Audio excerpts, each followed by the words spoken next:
আলাইকুম ওয়া রাহমাতুল্লাহি ওয়া বারাকাতুহু। ওয়ালাইকুম আসসালাম ওয়া রাহমাতুল্লাহি ওয়া বারাকাতুহু। আল্লাহ সুবহানাহু ওয়া তাআলার মহান দরবারে লাখ শুকরিয়া জ্ঞাপন করছি, যিনি আমাকে দীর্ঘ এক যুগ প্রায় কারাবাসের মধ্যেও আমার বরগুনার প্রাণপ্রিয় ভাইদের সামনে আসার তৌফিক এনায়েত করেছেন, এজন্য বলি আলহামদুলিল্লাহ। আজকে আমার বড় বোন, আমার মায়ের তুল্য, আমার আসলে কান্না করার মতো চোখে পানি নেই। আমি কালকে বিকেলে খবর পেয়েছি, কালকে বিকেলেই আসার কথা ছিল, আসা হয় নাই। রাতের বেলায় আসলে আমি ঘুমাতে পারি নাই, ডান কাত বাম কাত করতে করতে এভাবে চলে গেছে।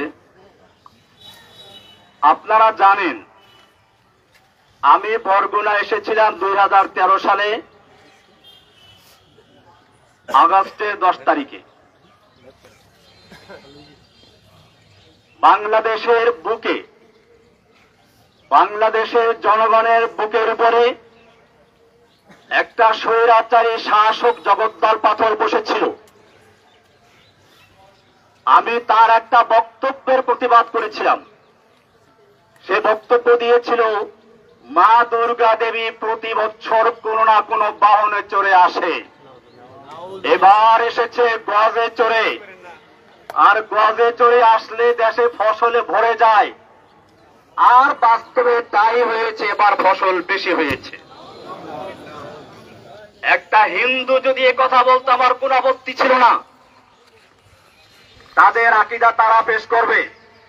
বাংলাদেশের 18 কোটি মুসলমানের নেত্রী এই দেশে বসে যে আকীদা পোষণ করেছে, আমি পড়েছিলাম মক্কার আবু জাহেল আবুল হাব আকীদা ভালো ছিল। মক্কার আবু জাহেলরাও বিশ্বাস করত। কোরআনে স্পষ্ট বলেছে, ওয়ালাইন সাআলতাহুম মান খালাকাস সামাওয়াতি ওয়াল আরদ।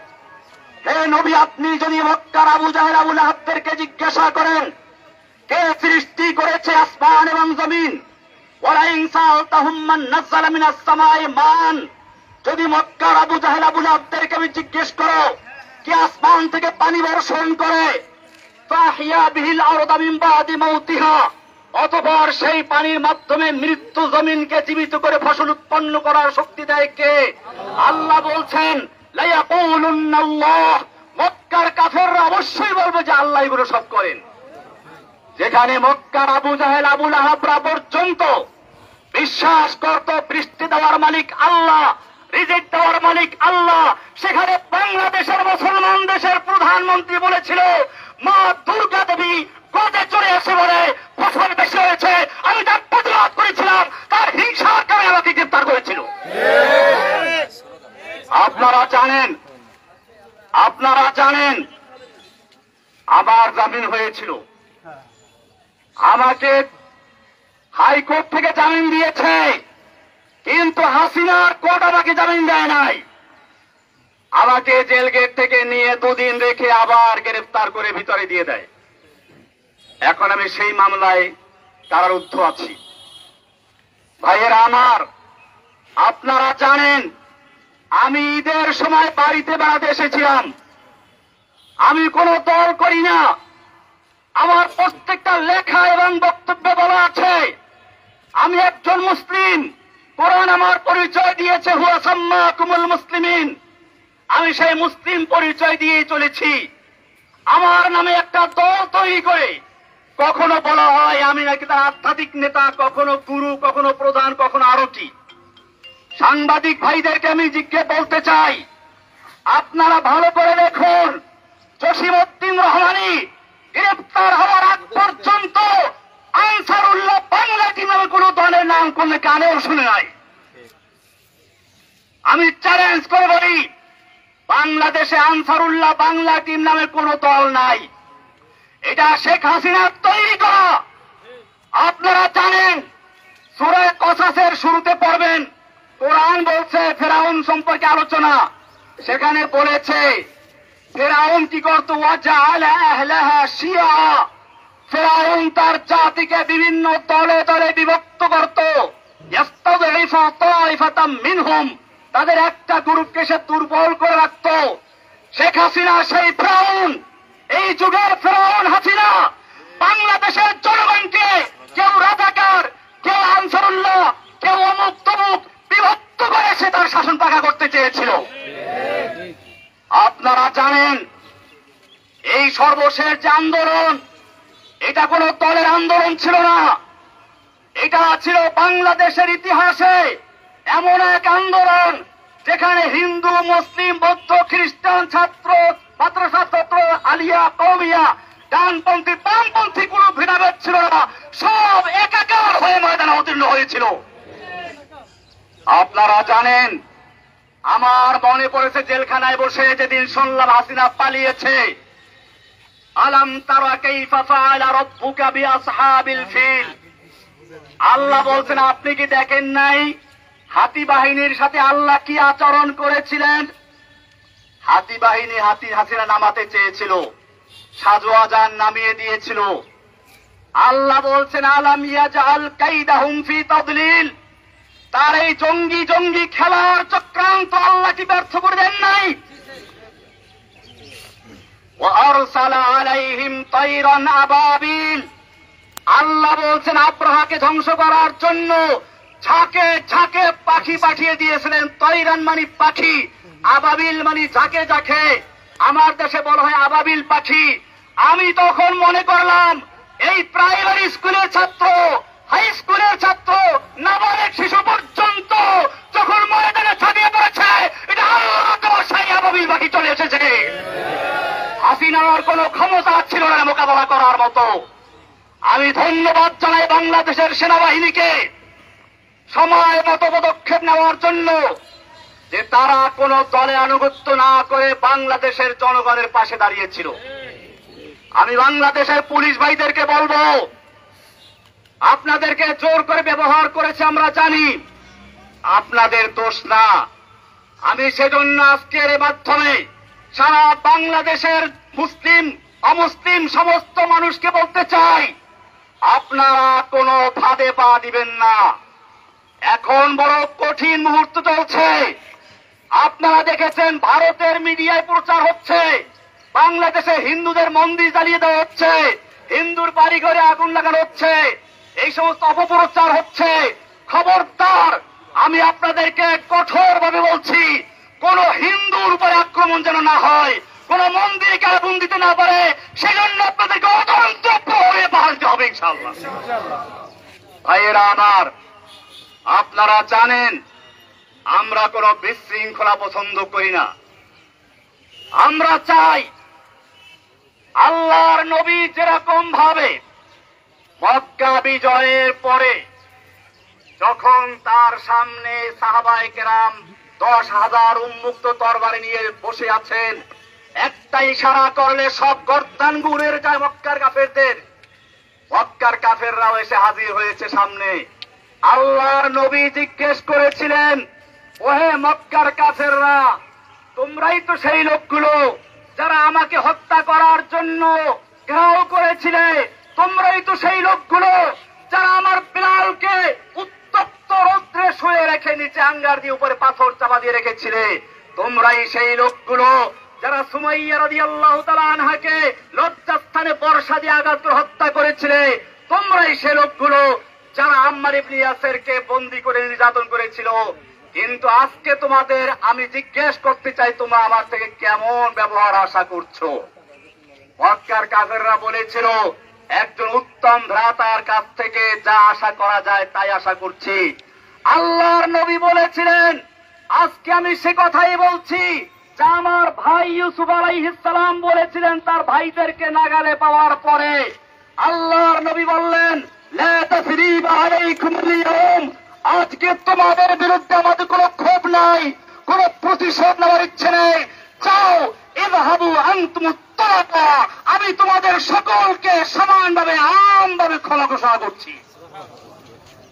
বাংলাদেশে আন্দোলনরত ছাত্র জনতা, মাদ্রাসার ছাত্র, স্কুল কলেজের ছাত্র, সাধারণ জনতা, আমি সকলের কাছে অনুরোধ করব, আল্লাহর নবীর এই মক্কা বিজয়ের ঘোষণাকে কেন্দ্র করে আমরা যেন এই বিগত দিনে যা হয়েছে সব ক্ষমা করে দিয়ে একসাথে একটা সুন্দর সমৃদ্ধ সাম্যের বাংলাদেশ গড়তে পারি। আমি একটা কথা না বললেই নয়, আপনারা অনেকে মনে করেন প্রচার হচ্ছে হিন্দুরা মুক্তমুখ। আমার এই জিল জীবনের আমি সর্বশেষ কথা বলছি, সর্বশেষ আমি যেদিন কোর্টে যাই, একজন কারা পুলিশ নাম হলো প্রবীর, দুইটারাওয়ালা কি এরা দারোগা, হিন্দু, দেখেন হিন্দু। দুপুরের সময় আমি ডায়াবেটিস রুগী, মুখটা শুকিয়ে গেছে, বলেন হুজুর আপনার বোধহয় ক্ষুধা লেগেছে। আমি কিছু বললাম না, বলে টাকা থাকলে দেন আমি খাবার এনে দিই। আমি ওর টাকা তো আনি নাই, কোর্টে বসে। উনি আরেকজনের কাছে টাকা চাইলেন, তাও নাই। শেষ পর্যন্ত নিজের পকেট থেকে টাকা খরচ করে আমাকে দুপুরে এক প্যাকেট বিরিয়ানি আর একটা 2 লিটারের পানি দিয়ে দেয়। হিন্দু প্রবীর, এটা সর্বশেষ যে কোর্টটা আমি করেছি সেই কোর্টে দিন। আপনাদেরকে আরো বলি, আমি যে জেলখানায় রয়েছি সেখানে চক্রান্ত হয়েছিল বড় ধরনের দাঙ্গা করানোর জন্য। আমি সকালবেলা থেকে পুরা জেলখানায় হ্যান্ড মাইক হাতে নিয়ে বলেছি, খবরদার কেউ কোনো উচ্ছৃঙ্খলা করবেন না, বিশৃঙ্খলা করবেন না, আপনারা শান্ত থাকুন। আপনারা জানেন আমাকে রাখা হয়েছে হাই সিকিউরিটি জেলে, এশিয়া মহাদেশের 1 নাম্বার জেল, এটা কঠিন জেল। 1000-এর উপরে আছে ফাঁসির আসামি, ফাঁসির আসামি আছে 1000-এর উপরে। এরপরে হুজি, জেএমবি যত সব ওখানে। এইখানে গন্ডগোল লাগাবার চক্রান্ত করা হয়েছিল।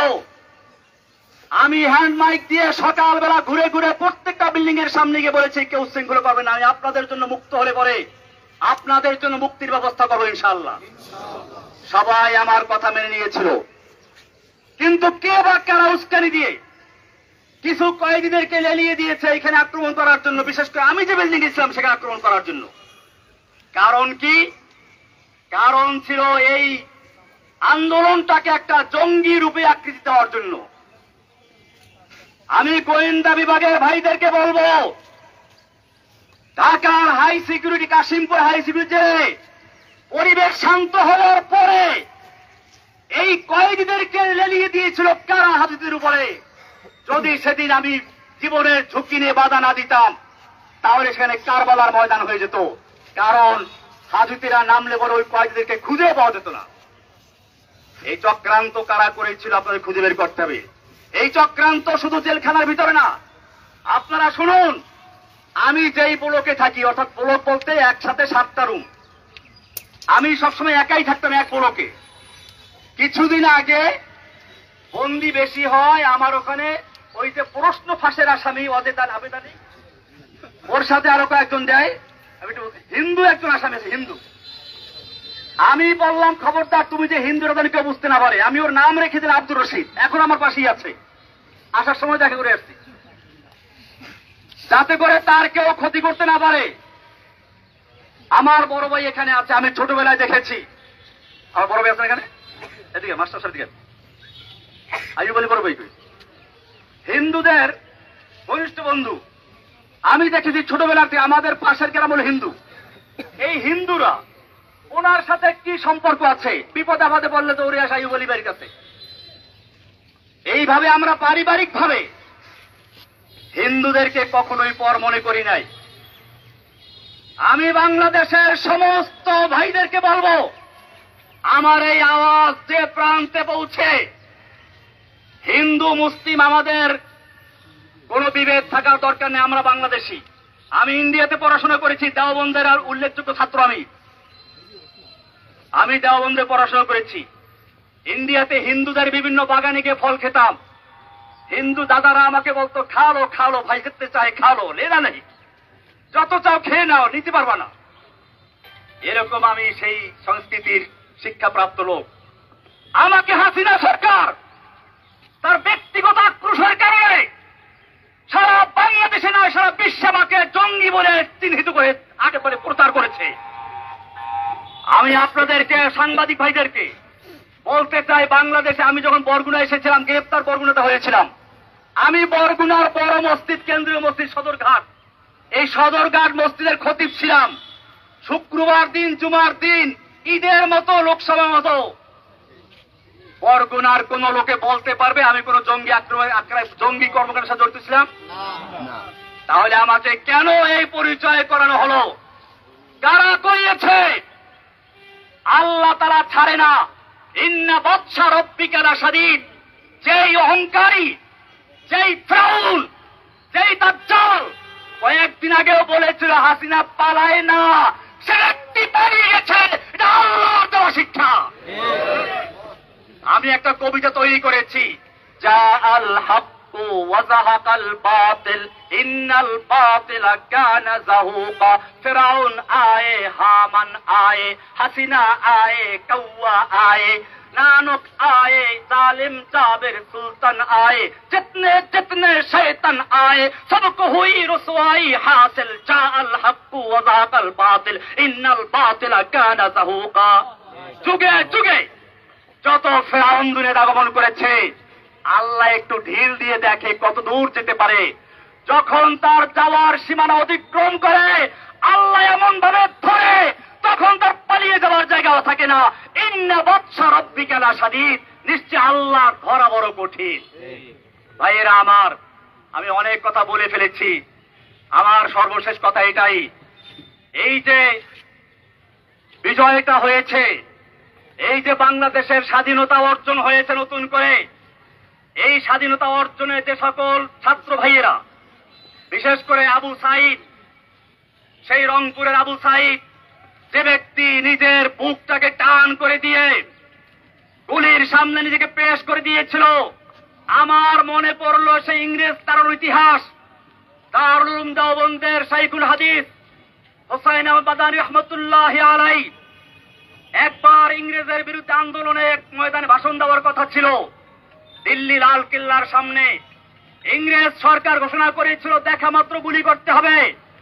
মাওলানা মাদানী রাহমাতুল্লাহি আলাইহি সেই ইংরেজদের সামনে গিয়ে হাজির হয়ে বলেছিলেন, मैंने सुना है कि ये सफेद कुत्तों ने ऐलान कर दिया है कि जो उनके खिलाफ नारा लगाएगा उनको गुली कर दिया जाएगा। करो गुली।